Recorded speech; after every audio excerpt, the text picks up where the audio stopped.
In the previous videos, I have talked about modeling the probability distribution of a single variable.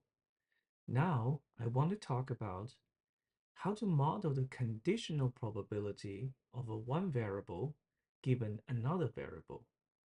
A good use case of this strategy is supervised learning for classification. For two variables x and y depends on x, but their joint probability distribution is unknown. Our goal is to model the conditional probability of a y given x with a learnable parameter theta. For example, let x be a continuous variable representing an image and let y be a categorical variable representing the label of the image.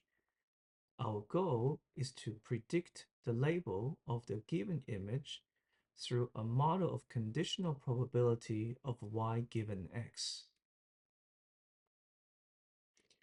This example is a classification problem. Typically, the label y uses one-hot encoding. If there are D classes, y is a D vector. For class K, the kth element in y is 1 and the rest is 0.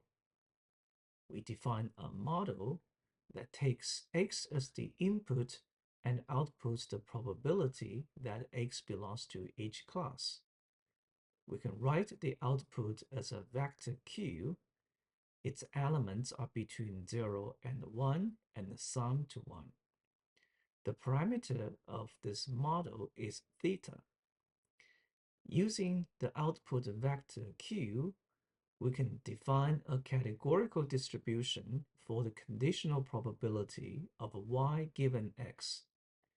Taking the log and multiply -1, we can derive the negative log likelihood of y conditioned on x. And this very expression is also known as cross entropy.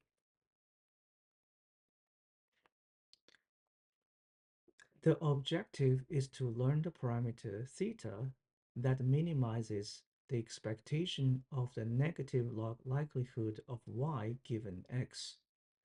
We can learn theta from paired samples of x and y, define a loss function as the average cross entropy across training samples.